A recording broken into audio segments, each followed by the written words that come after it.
urwego rw'ubucamanza hano mu Rwanda rwatangaje yuko mu mezi atandatu ashize y'uyu mwaka wa 2026 abantu barenga ibihumbi 3,600 ndetse n'abantu 20 batsigatanya atari nayo kugira ngo byibuze bitekerezeho ya burundu n'abantu ningo ingo ibihumbi 3,620 bivuze ngo byibuze ingo 600 na ku kwezi ni nyinshi cyane nyabyenda gutandukana k'umugabo n'umugore no gusenya igihugu ariko so kugira abantu nimba abantu batakibana mu bumvikana kugira ngo bicane ariko se barinda bicana kubera iki abantu se babanira kwicana kandi ubu n'ubwa kabiri mbikubwiye Ngatetu 50 bahaye ikaze ho muri bose mwese mu kiganiro cyacu Ngatetu 50 ndabashimiye cyane zere ko muri amahoro aho muri hose ndavuga mu mpande zitandukanye z'igihugu cy'u Rwanda mu majyaruguru mu majyepfo iburengerazuba y'Asirazuba bw'u Rwanda mwese nizere ko muguye neza kandi muri amahoro cyane birashoboka ko waba utameze neza wumva bitagenda ariko ndakubwira ngo komera kandi ni ikibazo cy'igihe bizakunda ntabwo ari uko Imana yakuretse ntabwo ari uko ari wowe ukwiye ibibi ahubwo humura komera be strong never give up of course the right will be turned up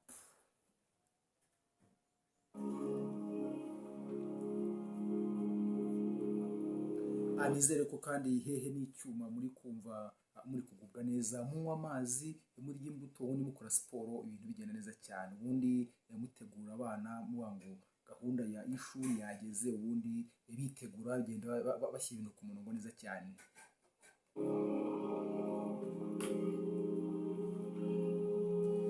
ariko nkiri ku mashuri nkiri ku muryango hari raporo ya Rwanda Judiciary igaragaza ko nibura kuva mu kwa mbere kugeza mu kwa gatandatu nibura abasaga 3,320 bamaje gukora gatanya bamaje kwemerwa gatanya ni ikibazo mu mubare utari mutoya bigaragara ko umuryango nyarwanda harimo gap harimo ikibazo harimo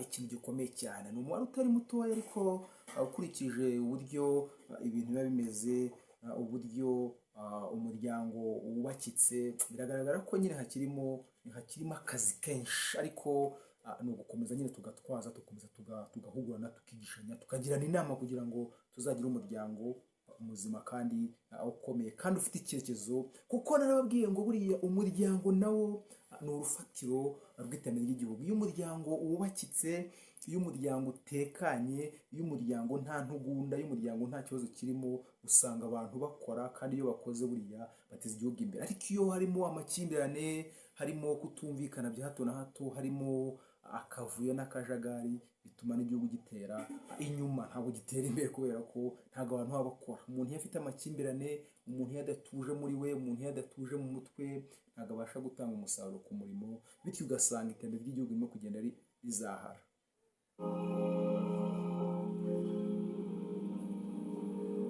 ushingiye kuri raporo biragaragara ko abantu ubwo kandi abo ngabo hari abavuze ngo abo ni ababa bamenyekanye hari n'abandi nabo babikora ntibajye no mu nkiko ugasanga umwe yataye undi umwe yarigendeye umwe yahunze urugo batoya ibinda birambi berekana igendere ntazakora ntazarwana ntazicana agahita yigendera urumva nabyo izi ngizi buriya wa mugani w'umuntu ni ziba zagaragaye ni ziba zanyuze mu mategeko hari n'abandi bavuga ngo twebwe ndigende ndagusize bahangaha nanjye nibereho kwanjye abo ngabo ntabwo tubaza ariko urumva ko ni ikibazo gikomeye cyane ariko ni ugukomeza tugatwaza tugakomeza ibyo nababwiraga ngo nibura ku ishuri muri cya gihe cy'amakarabu cya gihe cy'itorero abantu bakomozeho akamaro k'umuryango bakomozeho icyo umuryango umariye igihugu icyo umuryango ari cyo ese kugira ngo umuryango utekane kugira ngo umuryango uzire intugunda hakorwa iki ibyo byose nibura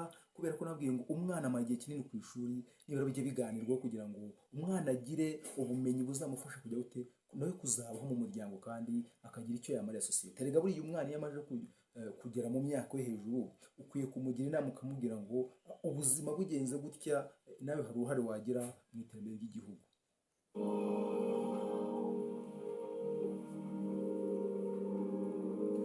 dushingiye ku itegeko rya nomero 71 akarongo kaberanye 2024 ryo kuwa 26 z'ukwa gatandatu 2024 rigenga abantu n'umuryango, usanga hari uburyo bw'amasezerano y'umutungo w'abashakanye. Irya mbere ni ivangamutungo rusange, irya kabiri ni ivangamutungo muhahano, irya gatatu ni ivangamutungo risesuye. Ahangaha urumva ko nibura hano ivangamutungo rusange, abantu uko iyo babanye ibyo bafite barabisangira bagafatikanya, ndetse n'ibyo babonye bakazakomeza kubibyariza hamwe umusaruro.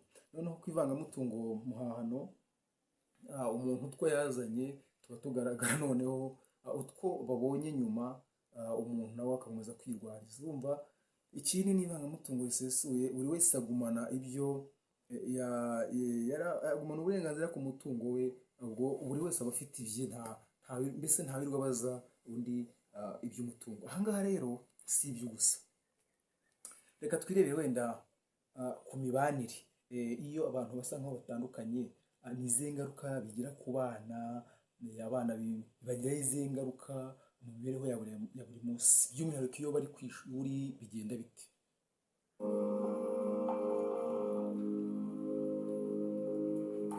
Nk'iyo bari kwiga, umwana akaba ari muri ibyo bihe umuryango udatunganye udatekanye, ntabwo habura ingaruka. Ati gute? Urumva niba nawe ngo mu muryango niho umwana akura ubumenyi bw'ibanze, niho avana foundation knowledge cyangwa se foundation skills cyangwa se basic skills, niho azikura. None rero iyo mu muryango harimo ikintu kimeze nk'icyuho, harimo intugunda, hatarimo umutekano, ntabwo twakwizera neza ko umwana ubumenyi bw'ibanze yabufata. Ntabwo bikunda, kubera ko ntabwo haba hariho gushyira hamwe ngo nibura umwe agaragaza uruhare rwe. Erega buriya umwana aba ari uw'ababyeyi bose, ntabwo umwana ari uw'umupapa, ntabwo umwana ari uw'umumama, oya, umwana aba ari uw'umuryango wose. Umuryango mvuga niba abandi bose, abamubyaye ndetse n'abandi bahuriye muri uwo muryango, bo bose bagira uruhare mu iterambere ry'umwana. Iyo rero hajemo ikibazo cyo kutumvikana, usanga umwe nyine hari ibintu bikunda kubaho, ugasanga niba ntawe yo kutumvikana, umwe agahita yigendera. Noneho ikosa ribaho ni uko wandi wagiye asigara ateranya kuri ba bandi basigaye ku wagiye. Hano wakumvishe se? Fata urugero, niba umugabo agiye, niba agiye, umugore agasigara yangisha abana wa wundi wagiye. Bivuze ngo wa wundi wagiye agafatwa nk'umunyamakosa. Noneho bigatuma n'aba bandi basigaye bumva wa muntu wagiye ari umunyamakosa, bakazabikurana bakagera bikabiburwa ikintu cy'urwango, ku buryo batanamugirira n'impuhwe cyangwa se banamubabara. Ibyo yumva ko nabyo biba byatangiye kugira uruhare, ingaruka mbi ku mwana. Ibaze none wa mwana ukuriye muri ubwo buzima, azi ko ise ari umunyamafuti, azi ko mama ari umunyamafuti. Ibyo byose urumva ko ntabwo ushobora kubaka umwana ngo akomere. Ariko wenda igihe hatabayeho kumvikana, umwe akabasha wenda gusa nkaho abikaruma, cyangwa se atashyira mu rwango muri babandi basigaye, ngo avuge wandi wagiye ni umunyamakosa. Nibura wenda hari ibiba byigaragaza, ariko nibura ukababwira ati nubwo bimeze gutya nimwihangane, hagiye hazagaruka, kandi namwe mukomere, dukomeze twubake, dusigaye dukomeze twubake. Ibyo nabyo byabafasha kurusha uko bavuga ati oya, ubwo agiye ni umunyamafuti, ntabwo abakunda. Ibyo bintu nabyo bishobora gusenya umuryango, bigatuma na wa mwana namara gukura azibibamo ikintu cyo kumva ko nta keza k'umugabo, nta keza ko wa wundi wagiye, mbese akumva wa wundi wagiye nta cyiza kiri. Ibyo nabyo bishobora gutuma umuryango ndetse n'abari gukura bazagira imyumvire ikakaye.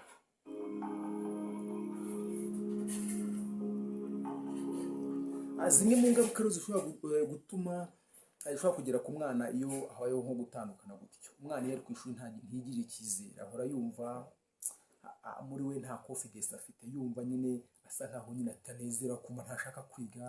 Ngira ngo abantu bagira aho bahura n'uburezi barabibona, ukabona umwana arigunze, bakabona umwana nta byishimo afite. Kubera iki? Kubera ko muri we haba harimo ikibazo. Kandi buriya twibukiranye ko uko umwana yitwara samutayimu bijyana n'amateka ye n'imibereho ye. Niba mu rugo hari amakimbirane ya hato na hato, kutumvikana, bizatuma nawe nagera mu bandi hazazamo ikintu cya rotari.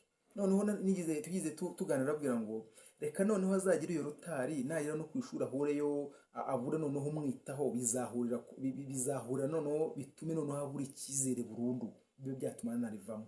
Ariko basi nagere ku ishuri yumve ko abonye undi muryango mushyashya, namara kumva ko abonye undi muryango mushyashya bimwubakemo imbaraga kugira ngo akomeze atere agatambwe. Ariko nagera ku ishuri wenda mwarimu ntago azi amateka ye, yamubwira ati asa nkaho amureba nabi, amubwira nabi, bizatuma agarura ya muda barimo mu rugo, bituma avuga ati okay, ku ishuri nta buzima ndi kubonayo, mu rugo naho nuko, ubwo hasigaye iki? Hasigaye kwigendera. Akagira ati agahita ajya gushaka ahandi hantu yabona umutekano. Ariko urumva ko izo ni ingaruka ya mbere, kutigira icyizere, kutumva akunze kwiga, ndetse no guhora yigunze. Uko guhora yigunze rero bituma atiga agashyiraho umuhati, akumva n'ubundi kuko buriya kumubwira ngo ejo ni heza ntabwo bari kubyumva. Cyane cyane yagiye bavuga se n'ubundi ejo ni heza, ngo nzaba umuntu w'umugabo, ndaba umugabo nkandese, nshingiye kuri ndese, papa yarantaye, mama yarantaye, ubwo si ibyo mumbwira ni ibiki? Ibyo nabyo bituma agenda agabanya imbaraga mu mikorere ye. Niyo mpamvu rero dukwiye gushaka uburyo cy'umuryango nyarwanda wishakamo ibisubizo, abantu bakihanganirana, abantu bagakomera, abantu bakagira intego, abantu bakagira intego, bavuga ngo igihe cyo kujya mu muryango kirageze, igihe cyo kuba ndi jyenyine kirarangiye, noneho ngiye gushaka undi muntu tuba turi kumwe, mugasetinga ingamba zikomeye. Kandi najya mbwira abantu ngo urugo ni urwa babiri, iyo hajemo abandi ku mpande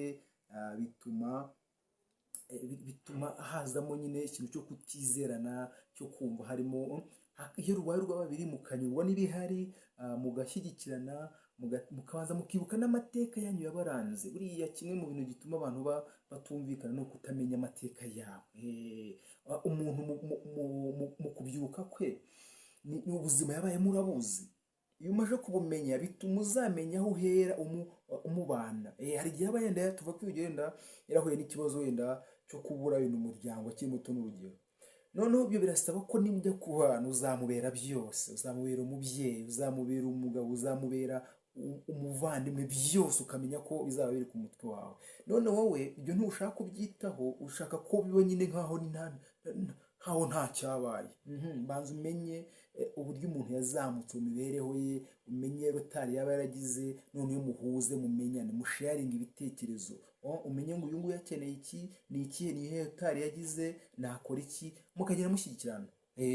Niba ari utwo dukeya mushatse mukadushakira hamwe, mwarangiza mugafatikanya, bityo mukazamurana. Bitabaye ibyo umuryango uzakomeza neza urangire tubone abantu ukwezi, babana iminsi 3, hari n'abatsigaye babana amasaha, ugacya neza bibagiranye. Ibyo byose urumva ko ibintu tugomba kujya tuganiraho, tugahana ibitekerezo, tukagirana inama, tugahamagara nk'abantu bamaze nk'imyaka myinshi mu rushako, bakabwira abantu inama ngo wenda nta rugo rwubakwa n'urundi, ariko tugasharinga experience, tukamenya ngo twe byagenaga gutya, suko ibyiza, suko byari paradizo, suko byari amata n'ubuki, ariko basi iyo habaga situation imeze gutya, byagenaga gutya, twihanganiraga gutya, twarakomeraga, twagiraga inama, twagishaga abandi inama. Ibaze kujya kugisha umuntu inama, ukagisha umuntu inama warusenye, umuntu azakugira ihe inama, azakubwira ati okay, n'ubundi nuko zubakwa, n'ubundi umugabo n'umwana wundi, n'ubundi umugore nuko abagore bose ni kimwe, nta heza hisi, n'ubundi nta kuramba kudapfa, n'ubundi nta myaka 100, n'ubundi byose ni umuruho, byose ni hahandi, ushaka wanabireka, nta stress, ibyo byose urumva nta magambo yaguca intege, nta magambo y'umuntu wamaje kugira icyizere cyamushizemo. Umuntu yabaye ikihebe, niyo ajya kukubwira nawe azakubwira ibijya bimufasha kujya uteze, ibyo bimufasha kwiheba. Urumva rero ko umuntu akwiye kuba ajya gutegura umuryango yabanje kumenya ko ni wewe n'uwagiye kuba ari kumwe nawe azabasha kumva uwo ari we, bityo babashe guhuza, batera n'imbaraga. Bitabaye ibyo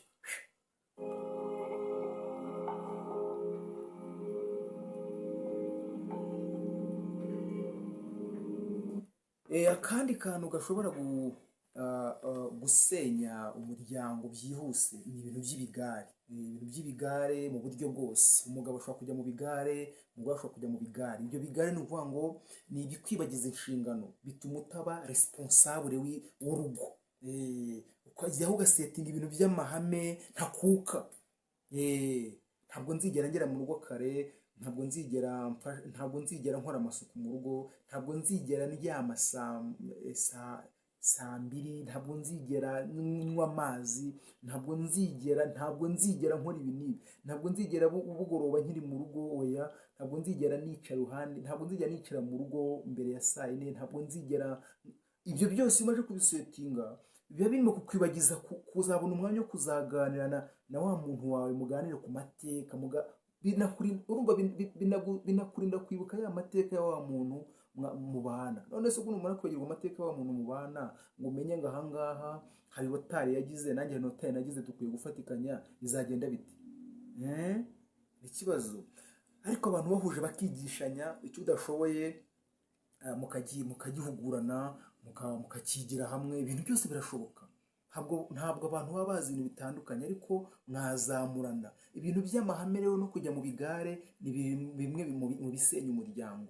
Uko kutaba responsable, ukumva ko uzakomeza kubaho kwa kundi wabagaho ukiri umusore, oya, ntabwo bishobora gukunda. Kumva ko uzakomeza kubaho kwa kundi wabagaho ukiri umukobwa, ukiri umujene, ntabwo bikunda, ntabwo bishobora guhura. Ndakurahiye, ntibishoboka habe na gatoya, ntibikunda.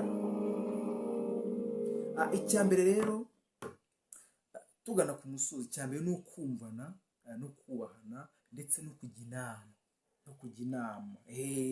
Ntabwo wenda navuga ngo ibintu byose aba ari paradizo, ibintu byose aba ari sawa, ariko nibura habeho kuko nanone muramutse wenda mwumvana 100% n'urugero, hagomba kubaho impaka ariko zitari za ngo turwane, mugahana ibitekerezo. Ikintu niba umwe arahashe igitekerezo mukakiganiraho, si ngombwa ngo munacyumvikane, ariko nibura mukakiganiraho, mukabanza mukakigorora. Ndashaka iki, yarashaka iki, mukagorora, mukareba ngo ni igihe cyo kugikora, ni ngombwa iki nicyo gihe se. Ibyo ngibyo ntacyo bitwaye, ariko kumva udakeneye kumva ibitekerezo, kumva ari wowe kampara, kumva ari wowe bosi, ntabwo bikora, ntibikunda. Kumva udashobora kuva ku izima, kumva udashobora gucarenjingwa cyangwa se kuba wabona ibitekerezo bitandukanye n'ibyo wumva, ntabwo bikunda. Menya ngo uri kumwe n'undi muntu, menya ngo mukeneye guhana ibitekerezo. Ibaze ushobora kuba uri kumwe n'umuntu utabashaka kumva igitekerezo cye mu buzima bwe, ntiyigere hari igitekerezo arasa cyangwa se azana ngo cyemerwe. Icyo gihe uri kumuca intege, ahora yumva ko nawe ntacyo amaze. Ibyo nabyo bishobora gutuma wese ko mpora nta igitekerezo ntigishyirwe mu bikorwa. Ubundi ubwo ngubwo ntiwasanga hari undi muntu yumva urenze ngewe, nabyo bigatera iki, bikaba byatuma abantu batana bakigendera, bakabivamo kubera iki, kutumvana.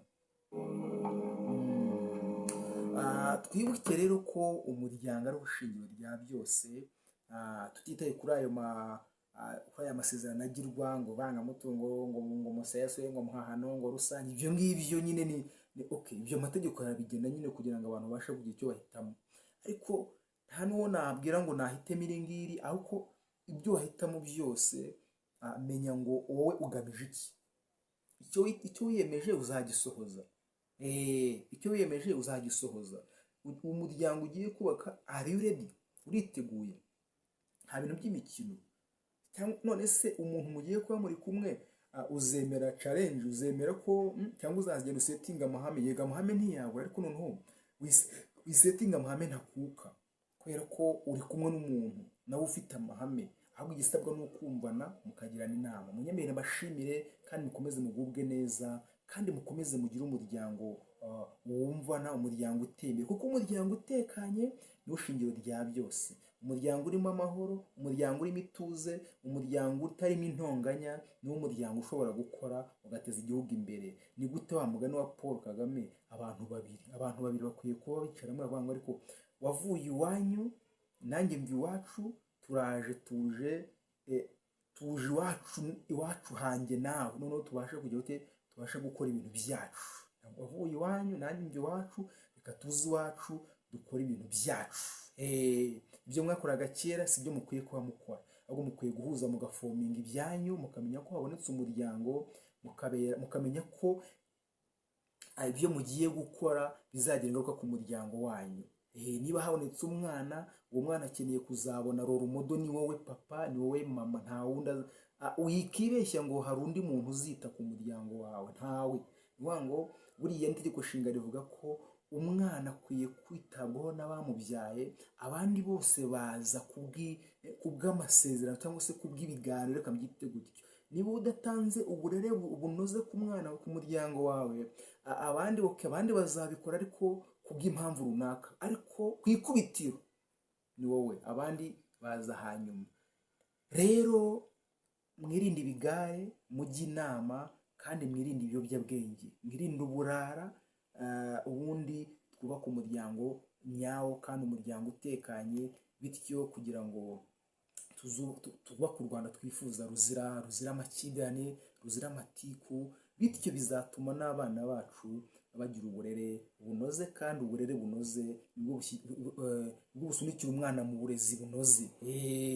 Ibihe byiza rero, mukomeze mugubwe neza, kandi amahoro y'Imana abane namwe, twubake umuryango nyawo.